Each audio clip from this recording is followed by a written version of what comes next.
wave god in this motherfucker. Hey, shout my nigga Demi Tito. Song pop like I'm Iggy.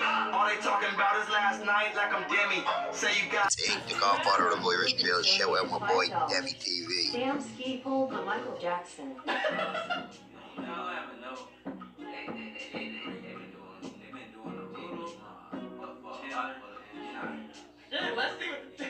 Let's see what the chat thinks. Let's see. Cause that nigga Demi was like, I'm king. What's up, Dean family? Dean Nation. Today we're doing a PBS. I used to watch this channel when I was a little jit, you feel me? Well, shit, my grandma used to have me watching this channel because it used to be so educational and it'd be informational, it'd be good shit, you feel me? And today it's called, we reacting to, and it's called When Humans Were Prey. Yeah, we finna see when the time when humans were prey, or what they talking about, information and knowledge, what they about to present to us, you feel me? And if you're new to the channel, like, comment, subscribe, and share the video on all social medias, and comment below what reaction you want me to do next, or what video you want me to do next. And check out the original video in the description box below, and the Dean TV code in the description box below also. And no further ado, let's get into this reaction. Digital Studio. In 1924, a worker at a limestone quarry in the town of Tong, South Africa, made an incredible discovery. It was the fossilized skull of a juvenile hominin, a member of the human lineage that includes us and all of our ancestors that came after our split with chimpanzees and bonobos. That little skull became the type specimen for Australopithecus africanus, and it would become one of the most important fossils in the study of human evolution. Today, the specimen is known as the Tong Child. Its discovery revolutionized our thinking about our past for a number of reasons. For one thing... Bruh, you said your past, my nigga. Well, you said your past. You ain't talking about my past. The fuck. About 2.8 million years old, it was the first fossil evidence that our early human ancestors originated in Africa. But there was something else. The skull had been found among lots of bones from other, mostly small animals, and many of them had been badly damaged, as if the animals had been butchered. So for decades, these fossils were read by experts as evidence that hominins like Australopithecus weren't fruit-eating apes. They were carnivorous hunters, so-called predatory ape men. It would be more than 80 years before scientists would realize that, in fact, the Tong site was not proof that Australopithecines were hunters. Instead, it was actually evidence that the hominins themselves were being hunted. No one noticed it at the time, but the skull of the Tong child bore the telltale marks of violent trauma. Puncture holes in the base of the eye sockets, a depressed fracture at the top of the skull, and scratches on the sides. These would eventually prove to be the hallmarks of a predator that no one suspected. But this child's skull is just one example of the evidence that not too long ago, our early human ancestors were under constant threat of attack from predators. And it turns out that this difficult chapter in our history may be responsible for the adaptations that allowed us to become so successful. We may be who we are today because of the time when we were prey.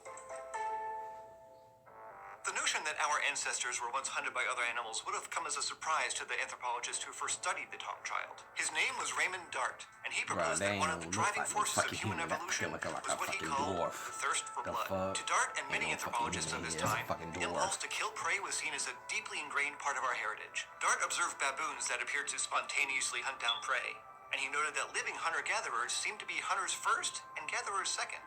So, Dart built the case that Australopithecines were ravenous carnivores, as more and more fossils emerged that seemed to support his model. One such fossil was unearthed in a South African cave in 1949, the bony skull cap of a juvenile hominin with two very suspicious puncture marks. This partial cranium belonged to a young member of Paranthropus robustus, dating between 1.8 and 1.5 million years ago. It was found... Actually, I don't trust fossils now, because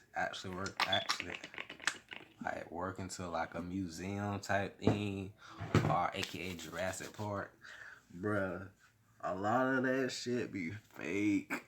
A lot of that shit just be replicate and how can I say, fornicated. And be for sure, none of that shit is real. They actually create that shit. I don't know if y'all know this, but you can arts and crafts. I don't know if people know about arts and crafts, but you can craft your own fossil. Literally. That's why they be telling y'all don't touch shit. You feel me? Don't touch that. Don't touch this. Don't touch that. Cause you will touch and feel like you be like, dang, this don't feel like no bone. This don't feel like such and such. This don't feel like that. Cause anybody know how a bone feel. You feel me? A fresh bone, an old bone, a rotten bone. Cause it, nigga, nigga, we live around. We live with bones. We eat food. So bones come with the food. You feel me? And eventually, if you experiment and see that shit, you'll see how the bone feels. You feel me? The bone density, the bone texture, all that shit. All that shit means something. You feel me? Cause a lot of these motherfuckers be scamming people. You feel me? Just for a bag, just for money. You feel me? Alongside other fossil mammals like antelope and baboons, many of which were also damaged or had only their skulls preserved. The child's skull was labeled SK54, and it had suffered 2 punctures at the back of the head, and the bone on the inside of the cap where those punctures were flaked upward, indicating that the victim was probably alive or only very recently dead when it was attacked. At the time, a science writer named Robert Ardrey took this fossil as evidence of interpersonal violence. SK54, he said, was the victim of 2 blows to the back of the head with a pointed object by another hominid. Soon the idea began to take hold that our evolution was deeply shaped by violence, including between humans. Ardrey gave this idea the rather sensational name of the killer ape theory. Dart described it as the predatory transition from ape to man. And this view seemed to get another big boost from a discovery made at a South African cave site called Makapantra. The cave was found to be filled with the bones of Australopithecus africanus and of many other mammals, most of which, like at the Tong site, were broken.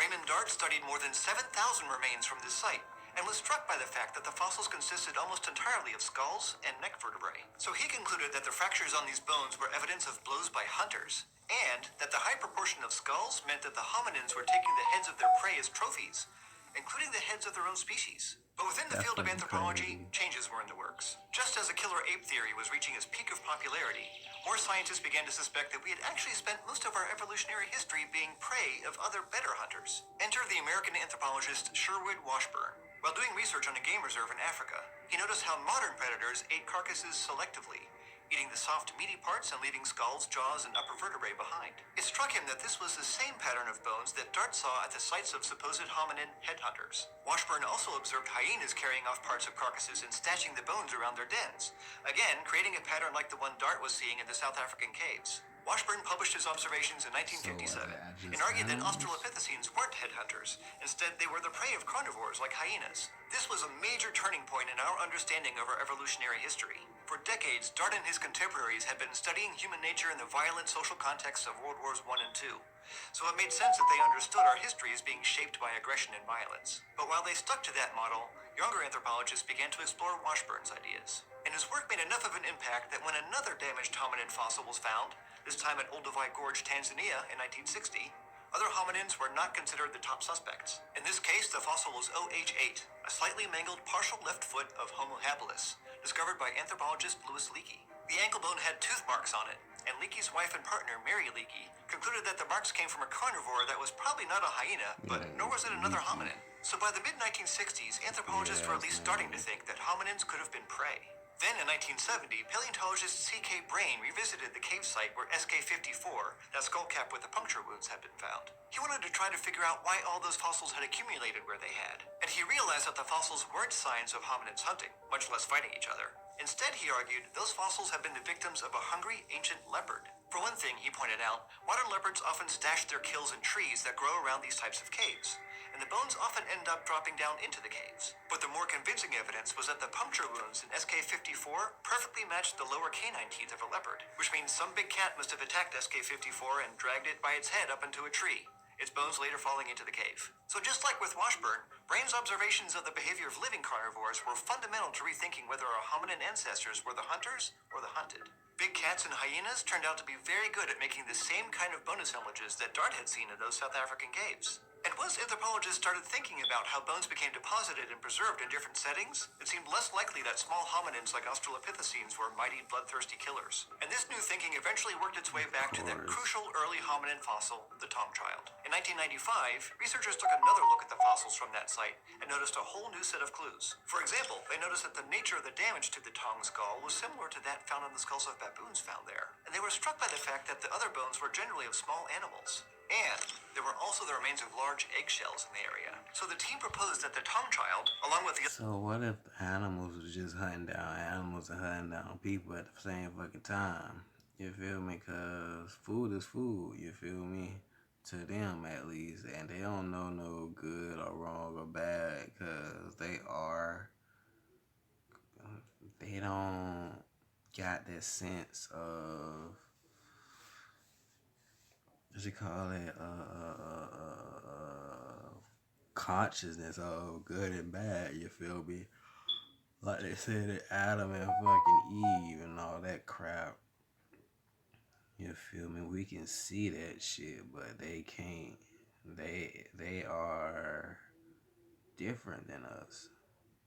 That's the whole shit. Other animals found with it were in fact the victims of a large bird. They found even more convincing evidence in 2006 when they compared the Tong child skull to those of modern monkeys that had been preyed upon by eagles. The gouges and punctures in the base of its eye orbits matched the damage done to those monkey skulls.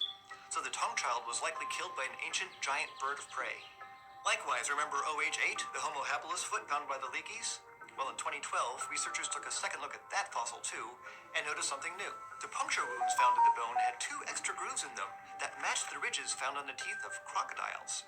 Now, crocs are ambush predators, and those kinds of attacks leave characteristic marks and patterns of damage on the bones of their prey, which again match the damage done to that Homo habilis. We've come a long way from Raymond Dart's ideas about bloodthirsty hominins. Today, So it sounds like they just be at the wrong place at the wrong fucking time, or don't fucking know how to mind their fucking business, or don't know how to fucking run, or know how to maneuver out the fucking way. Cause if that's the case, seems they that just our fucking evolution was shaped gone. less by our need to kill Fuck. than by our need to not be killed. After all, Africa in the Pliocene and Pleistocene was a dangerous place for our fossil ancestors and relatives. And with selective pressure But comes it wasn't adaptation and animals like evolution. that in So the Africa. evolutionary legacy of that time So when we were prey that whole theory, what you spitting right now, is irrelevant. is enshrined in our bodies today. Having become larger than our ancestors, for example, has helped protect us from birds and smaller mammal predators. And some experts argue that becoming bipedal allowed us to better scan the horizon for threats, move quickly while carrying food or infants, and just generally look bigger. Plus, with our hands freed up, we could throw things at potential predators, which chimps still do today, although not as well as we can. Some experts also point out that speech has given us the ability to plan. They still using this dumbass conspiracy theory that we came from a fucking monkey. That's shit. Rather than just react. Living primates have alarm calls that are Damn, specific no to certain fucking shit predators. like that. But speech allows us to figure out in advance what to do when we hear Garbage. one of those calls. She's But it's worth pointing out, the Tong child, SK54, OH8, they were all bipedal hominins, and they still got eaten. So other researchers have suggested that maybe our evolutionary legacy from that dangerous time is simply our ability to cooperate. Hominins would have needed to live in groups, and also to work together to ward off threats. And studies have shown that our brains are still activated in specific ways when we do things like play cooperative games, triggering our reward centers when we work together. By contrast, studies of chimps have shown that they don't help others, even when there's no cost to doing so. But even if all these adaptations evolved out of a need to defend ourselves from predators, they obviously didn't work every time. Researchers in Poland recently discovered the finger bones of a Neanderthal child who lived just 115,000 years ago. And those bones were covered with dozens of small, distinctive holes that could only have come from passing through the digestive tract of a large bird. So as recently as the late Pleistocene, our ancestors were still being preyed upon, or maybe scavenged, by birds, just like the Tong child was. But being able to recognize the signs of predation in our past has marked a major shift in how we think about ourselves. One that has allowed us to better understand the selective pressures that helped make us who we are today.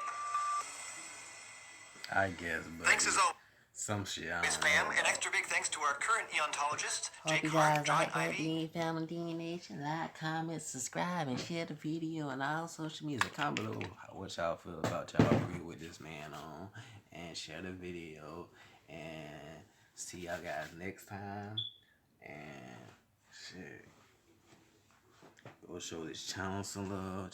Check out, go copy some merch from me, you feel me? See y'all next time I'm out.